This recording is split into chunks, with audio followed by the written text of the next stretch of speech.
મિત્રો આગળ એક દાખલા નંબર 16 છે ને, દાખલા નંબર 16 જુઓ. એનું નફા નુકસાનનું પ્રમાણ કયું આપેલું તમને? 2:1 નફા નુકસાનનું પ્રમાણ છે. ધ્યાન આપજો. અહીંયા પહેલા એક વખત હવાલા જોઈ લઈએ. ઓકે, મૂડી અનામત આપ્યું છે, બચત ખાતા આપ્યા છે, નફાવક ભંડોળ આપ્યું છે, લોન આપી છે. ધ્યાન રાખજો, લોન વ્યાજ ગણવું પડશે કે કોઈ લેણદારો. પાઘડી આપી છે, આ બધી પાઘડી વેચાશે, આ બધી મૂડી અનામત વેચાશે. બચત ખાતા કે નફાવક ભંડોળ વેચાય નહીં.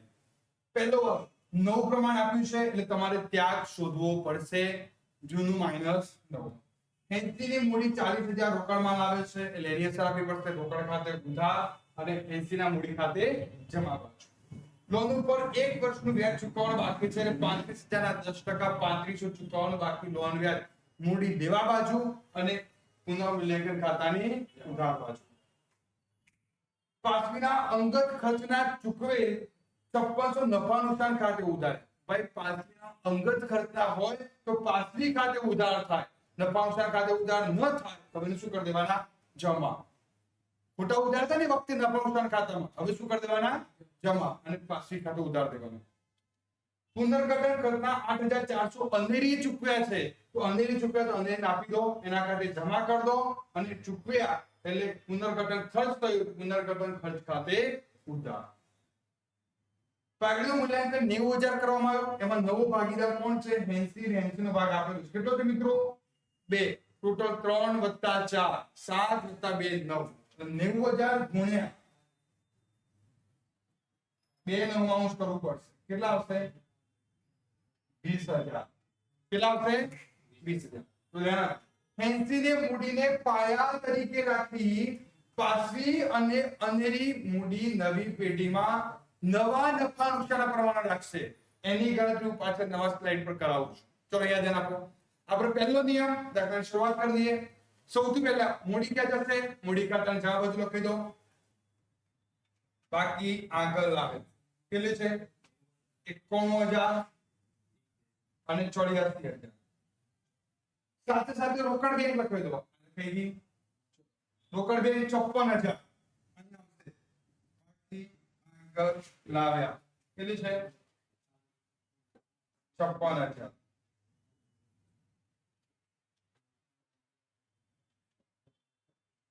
થઈ ગયું.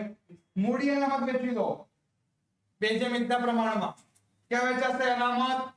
મૂડી ખાતાની જવાબ બાજુ. મૂડી અનામત 9,800 4,900.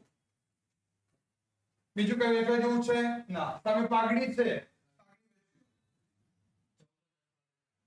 21,000 છે તો 2:1 ના પ્રમાણમાં 14,000. તો પાઘડી વેચાઈ ગઈ.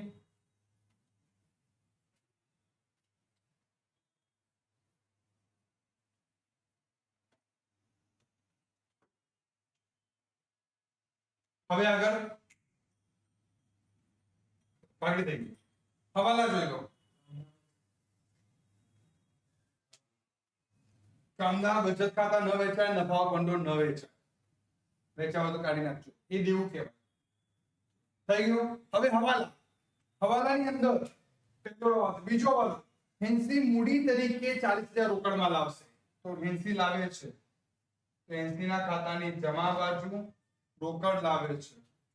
રોકડ ખાતે અને રોકડ ખાતાની ઉધાર બાજુ અહીંયા આવશે 80 ના મૂડી ખાતે 40,000. બીજો વાળો થઈ ગયો. લોન ઉપર 1 માસનું વ્યાજ ચૂકવવાનું બાકી છે. ચલો લોન વ્યાજ ચૂકવવાનું બાકી છે. લોન વ્યાજ ક્યાં આવશે? અહીંયા 35,000 ના 10% 3500 ચૂકવવાનું બાકી. લોન વ્યાજ 3500 અહીંયા આવશે ચૂકવવાનું બાકી. લોન વ્યાજ 3500. ઓકે. તો લોન એમને એમ લખી દો આપણે સીધા. મૂડી દેવા બાજુ 10% ની લોન 35,000. 35,000 આપણે છે ને એની લખી દો. કેટલા? પાસવીના અંગત ખર્ચના ચૂકવેલ 5600 નફા નુકસાન ખાતે ઉધાર્યા. ભાઈ પાસવીના અંગત ખર્ચના હોય તો પાસવી ખાતે ઉધાર થાય 5600 અહીંયા અને પુનઃ મૂલ્યાંકન ખાતે જમા કરીશું.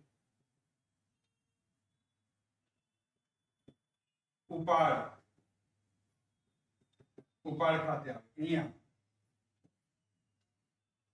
પાસવીકના મૂડી ખાતે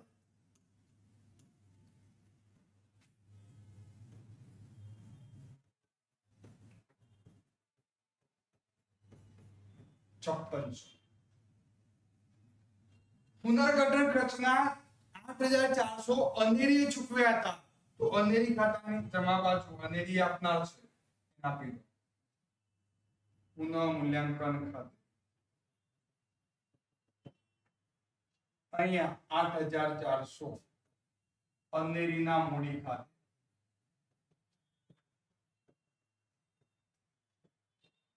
પુનર્ગઠન ખર્ચ. તો આગળનું મૂલ્યાંકન 90000 કરવામાં આવે તો 90000 તમે લેખે 2 નવમાંશ થાય. નવા ભાગીદારનો ભાગ કેટલો હતો? 2 નવમાંશ. ત્યાં શોધવો પડશે.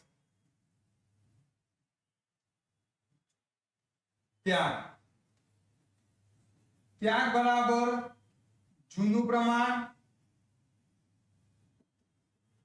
જૂનું માઈનસ 9 પાસવી અને અનેરી. હું નવી સ્લાઇડ પર તમને શીખવાડું એટલે ખ્યાલ આવે.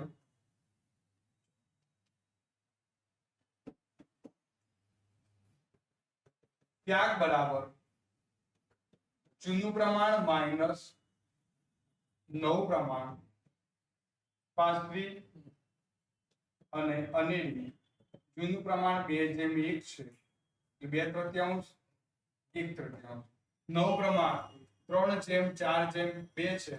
3/9 4/9 બાદ કરો. નીચેનું ગુણાકાર 9 તરી 27 9 દુ 18 3 તરી 9 27. અહીંયા નીચેનો ગુણાકાર 9 તરી 27 9 એકા 9 4 તરી. મિત્રો -327 જ્યારે પણ ત્યાગ કે લાભની ગણતરી કરો નિવૃત્તિ ચેપ્ટરમાં લાભ પ્રવેશ ચેપ્ટરમાં ત્યાગ ત્યારે જો કદાચ કોઈ ભાગીદારનો જવાબ ગુણ આવે તો ગુણ્યા પાગડીનું મૂલ્યાંકન કરી દેવાનું. તો પાગડીનું મૂલ્યાંકન કેટલું આપેલું છે દાખલામાં? 90000. પાગડીનું મૂલ્યાંકન કરી દેવાનું. કેટલા આવે છે બોલો? 30000. અને અહીંયા કેટલા આવ્યા? 10000.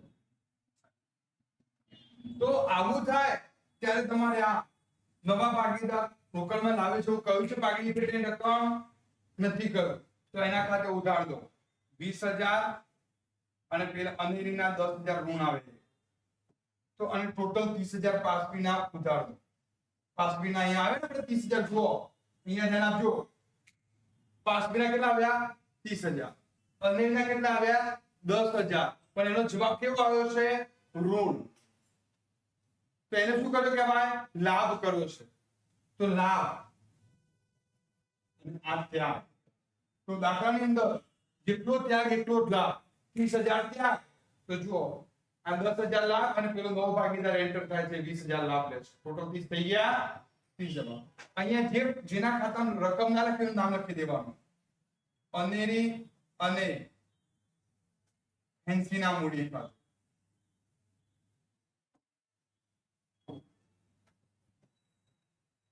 અનેરી અને હેન્સીના મૂડી. અહીંયા કોણ આવશે? પાસવીના મૂડી ખાતું. જેના ખાતામાં લખ્યા નથી રકમ એનું નામ લખી દેવાનું. કલાઈઓ જેના ખાતામાં રકમ ના લખી હોય એનું નામ લખી દેવાનું.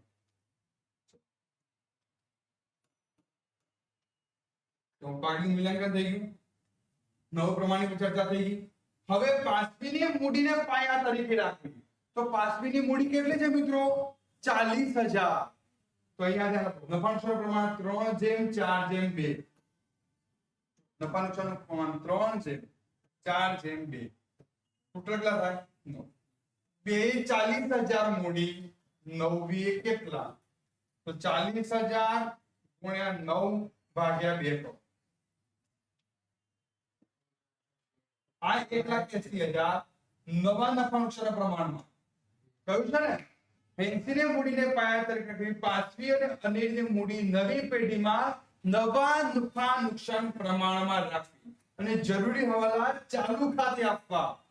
તફાવત આવશે ને છેલ્લે, એ કયા ખાતે? ચાલુ. ઓકે, તો પાયાની મૂડી આપણે રાખી દીધી. તો પાછવીનું પ્રમાણ કેટલું છે? 2. ફેન્સીનું 2,40,000 લાવે છે.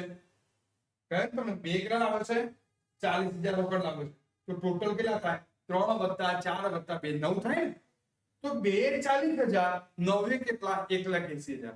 આ 1,80,000 3:4:2 ના પ્રમાણે છે. 3:4:2 ટોટલ કેટલા થાય? 9.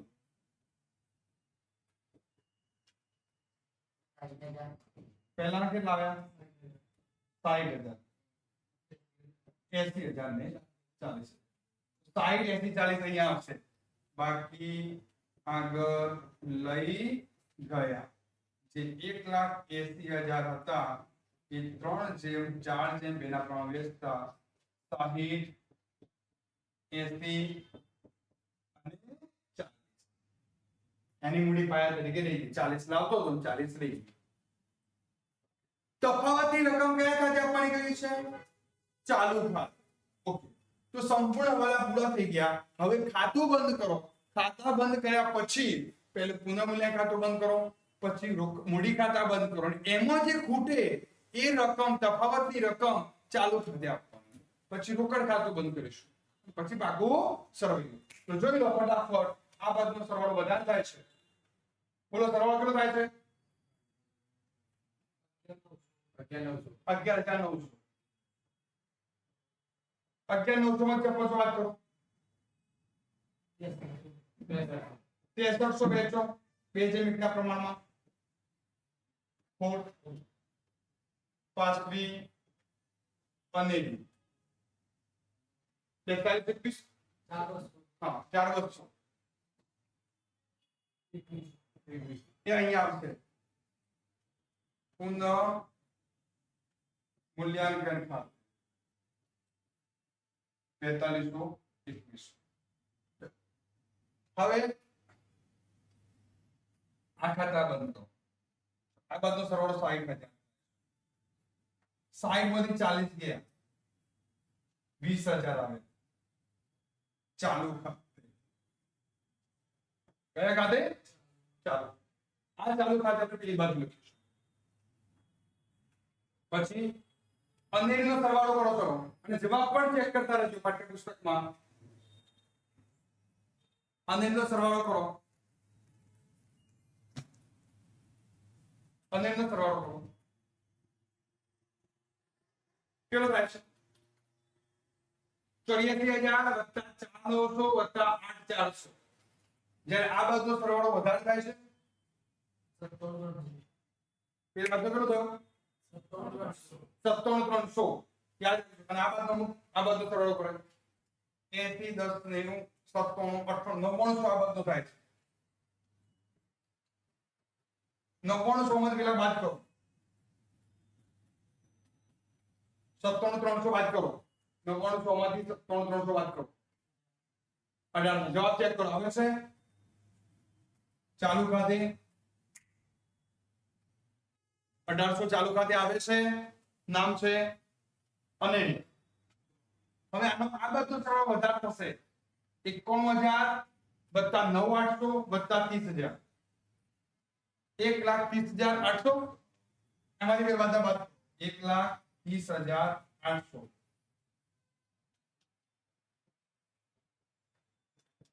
1,30,800 માંથી બાદ કરો. 60,000 4200 5600 અને 14,000 47,000.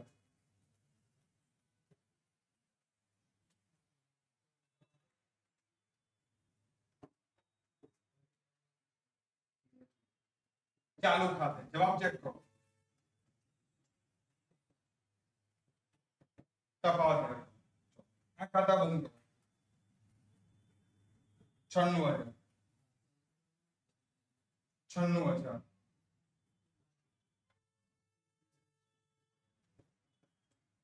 હવે આ રકમ 47,000 ચાલુ ખાતે અહીંયા લો. ચાલુ ખાતે પાછવી. પછી અહીંયા ચાલુ ખાતે કોણ છે? પહેલું અનેરી અને હેન્સી. 1800 વત્તા 20,000 21,800. રાઈટ. હવે જે મિલકત ઉપર દેવા ઉપર હવાલો નથી એ ચોપડી કિંમત લખી દો. જો કામદાર બચત ખાતું એટલે મૂડી લખી દો. પહેલા મૂડી લખી દો.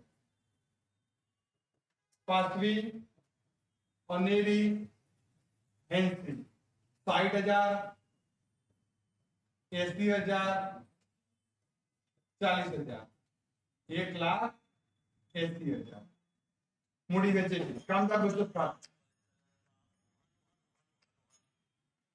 કામદાર બચત ખાતું કેટલા છે?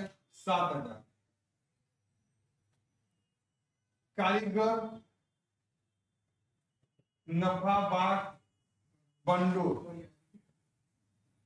84. લોન આવી ગઈ. લેણદાર 39,900. આ બસ પાઘડી વેચેગી. મકાન 1,40,000.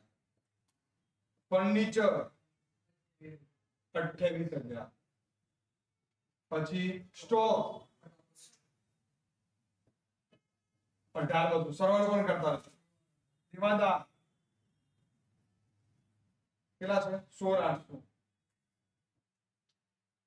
રોકડ અહીંયા 96,000.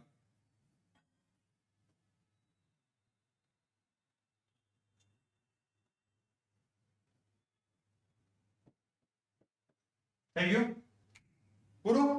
બંને બાજુનો સરવાળો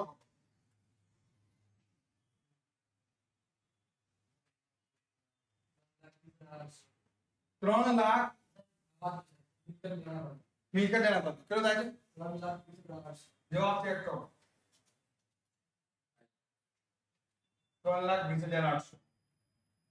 81 47 35,000 3500 7,000 8,400 અને 3,900 39,900. સોરી.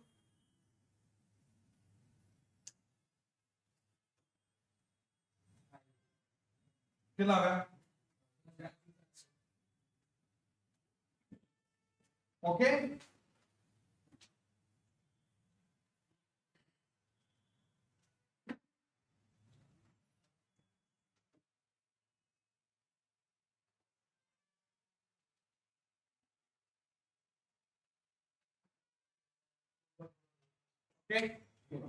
ડાઉટ બધું જોયું.